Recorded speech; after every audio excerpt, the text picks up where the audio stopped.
redoing our Ukraine trip after 15 years. 2011 मा म र प्रकाश पहिलोचोटि यहाँ सुन्दरजलबाट दुईजना मात्र आएको थियौँ। त्यतिखेर हामी बागद्वार पुग्न खोजिरहेको थियौँ, तर हामी एकदम नाइभ रहेछौँ। हामीलाई थाहा थिएन बागद्वार एक्चुअली कतातिर छ भनेर। अनि हामी एक्सिडेन्टली एउटा झरनामा पुगेका थियौँ। त्यो झरना चाहिँ अहिले एकदम भाइरल भइरहेछ। सो आज हामी त्यो झरनाको बाटो फेरि लगभग 16 वर्षपछि फेरि हिँड्दैछौँ। लेट्स सी कस्तो छ। त्यो बेला र अहिले के चेन्ज भयो त भन्दाखेरि यो केटा त्यति बेलामा 16-17 वर्षको थियो होला, अहिले 32 वर्षको भए, म 31 वर्षको भएँ। अनि यो बाटोमा यो फलामको रेलिङहरू हुँदैन जस्तो हुँदैन थियो है। हिँड्ने बाटो चाहिँ खास यहाँबाट हुने गर्थ्यो, हामी यो बाटो हिँड्थ्यौँ। अनि त्यो बेलामा मलाई यो बाटो हिँड्न एकदम नाइट मेरिस लाग्थ्यो, कहिले कट्छ जस्तो लाग्थ्यो। तर अहिले मलाई यहाँ अलिअलि दौडिँदै हिँड्न मजा आइरहेछ। यो चाहिँ चेक पोस्ट हो। अनि यो पनि एकदम सरप्राइजिङ छ, किनभने यहाँ पुग्दै हाम्रो 12 बजिसक्यो हुन्थ्यो भन्थ्यो प्रकाशले, होइन? त्यस्तै लाइक यहाँ पुग्ने नै कहिले हो जस्तो लाग्थ्यो। अनि यो बाटोहरू सबै यस्तो प्लास्टर थिएन। वी रिमेम्बर 9 क्लासमा फर्स्ट टाइम आउँदाखेरि एकचोटि यो ठाउँबाट त्यो माथि भर्याङ देखिरहेको छ नि, त्यहाँबाट चाहिँ एकजना बिरामीलाई डोकोमा हालेर मान्छेहरू दौडिरहेका थिए। सो एक्सेसिबिलिटीको हिसाबले चाहिँ एकदम डिफिकल्ट थियो। तर अहिले रोड धेरै बनाएको छ, माथि हिलो भयो भने। अनि यो बाटो पनि धेरै डिफ्रेन्ट भएको छ। यहाँबाट उता चाहिँ फोटो खिच्न दिँदैन गाडी। र अब फर्स्ट मेरो मेमोरी ल्याप्स आयो। मलाई चाहिँ हामी यो जुन बाटो हिँड्दैछौँ त्यो बाटो हिँड्ने हो भनेर याद थिएन। म चाहिँ त्यो तलको त्यो रिजर्भर हुँदै जाने भन्ने सोचिरहेको थिएँ। तर अप्यारेन्टली हामी जानुपर्ने बाटो चाहिँ यहाँ रहेछ। ओख्रेनी झरना हामी देखाएको। हामी पहिला पनि यही बाटो गएको अरे भन्छ प्रकाशले। अनि yeah so here's this tree that looks really interesting. यस्तो रमाइलो रुखहरू छ है यहाँ।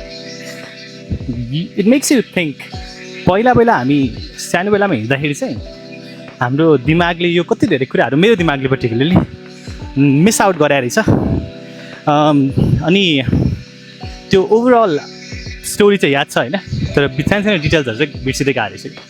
मलाई चाहिँ यो ठाउँ लास्ट टाइम म चाहिँ धेरै वर्ष अगाडि आएको रहेछ, त्यही भएर मलाई याद थिएन।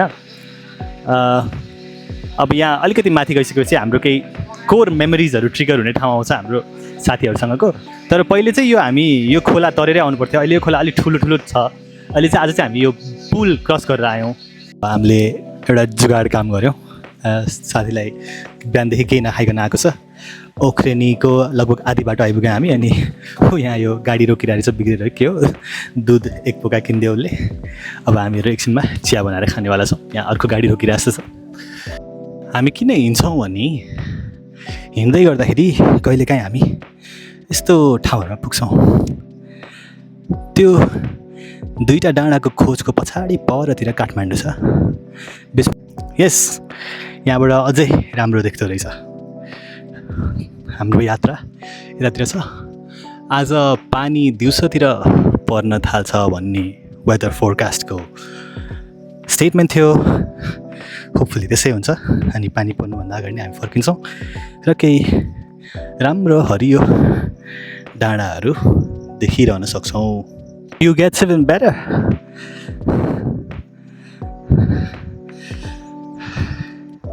हाम्रो हिँडाइको एउटा नेचुरल जहिले पनि हुने स्टेट चाहिँ के हो भने हामी यस्तै चिप्लो पहिरो बाटोमा आएर अड्किन्छौँ र नेभिगेट गर्नुपर्ने हुन्छ।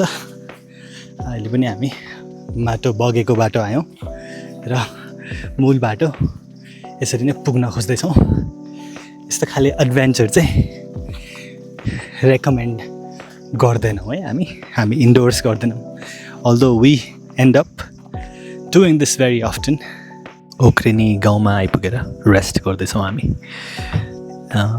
सरले केही पनि खाएको थिएन, त्यस कारणले अब यहाँनिर चिया खाँदैछौँ।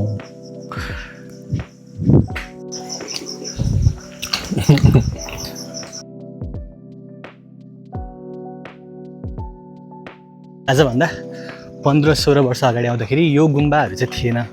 हामी झरना चाहिँ अलमोस्ट पुग्यौँ जस्तो छ। झरनामा पनि अहिले हामीले यो सोसियल मिडियाहरू हेर्दाखेरि चाहिँ धेरै कन्स्ट्रक्सन भएको छ देखिन्छ। हामी आउँदाखेरि त त्यो झरना हामीले त त्यसलाई झरना भनेर नि याद गरेको होइन। हामी त त्यति बेलामा झरना कल्चरै थिएन। हामीले त्यसलाई पोखरी भनेको थियौँ होइन। एउटा सानो पोखरी रहेछ, राम्रो पोखरी रहेछ भनेर मुख धोएको थियौँ हामीले। पछि केही वर्षपछि अनि पछि केही वर्षपछि त केही वर्ष भन्दा नि लगभग 1 दशकभन्दा नि बढी पछि समयमा त मान्छेहरू त उख्रेनी झरना भनेर सोसियल मिडियामा पोस्ट आउनु थाल्यो। हामी त यो त हामी गएकै ठाउँ नि भनेर छक्क पऱ्यौँ। ओके, फाइनली हामी यहाँनिर पुग्यौँ र यो ठाउँ चाहिँ एकदमै धेरै चेन्ज भइसकेको रहेछ। Almost unrecognisable. म एक्सप्लेन गर्छु है त के थियो भनेर।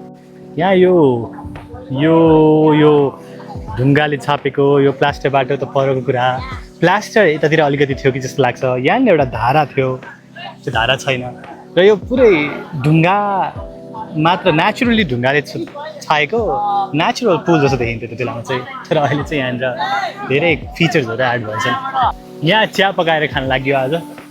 यो चाहिँ खर्क खोला झरना अरे है।